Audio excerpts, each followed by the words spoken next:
एक शांत से गांव में, जहां हवाएं कानों में फुसफुसाकर राज बताती थीं और सितारे ऐसे टिमटिमाते थे जैसे सदियों से सब कुछ देख रहे हों, वहां रहता था एक लड़का, इलियास, जिसे लगता था कि थोड़ा सा झूठ कोई बड़ी बात नहीं होती।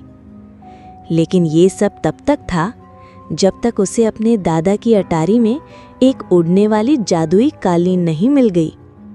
एक दिन लुक्का छुपी खेलते वक्त इलियास को एक पुराना धूल से भरा संदूक मिला। संदूक खोला तो अंदर थी एक कालीन जिसके रेशमी धागे चांदनी की तरह चमक रहे थे। अरे वाह, क्या ये सच में उड़ने वाली जादुई कालीन है? अचानक कालीन जी उठी, हवा में उड़ने लगी। उत्साहित होकर इलियास कूदकर बैठ गया। मुझे सबसे ऊंचे पहाड़ पर ले चलो। ऊपर और ऊपर उड़ने लगी, पेड़ों से भी ऊपर, बादलों से भी आगे। इलियास हंस रहा था। तभी हवा में एक आवाज गूंजी, क्या तुम सच्चे हो, आसमान के सवार? इलियास का दिल धड़कने लगा। क्या तुमने हमेशा सच बोला है? हाँ बिल्कुल। तभी कालीन हिल गया, आसमान अंधेरा हो गया, जमीन गायब हो गई। इलियास गिर रहा था एक जंगल में जहां पेड़ चमकते थे और पत्थर हवा में तैरते थे। वो नीचे गिरा, धप, मुलायम काई के बादल पर। झूठ गिराता है, सच ही ऊपर उठाता है।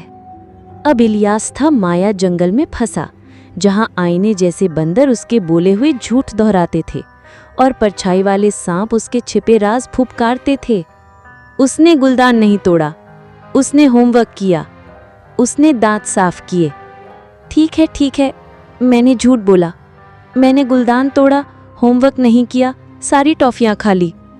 और बस उसी पल जंगल उजाला बन गया, सांप गायब हो गए, आईने टूट गए और उड़ती कालीन फिर से सामने आ गई, जैसे किसी पुराने दोस्त की तरह।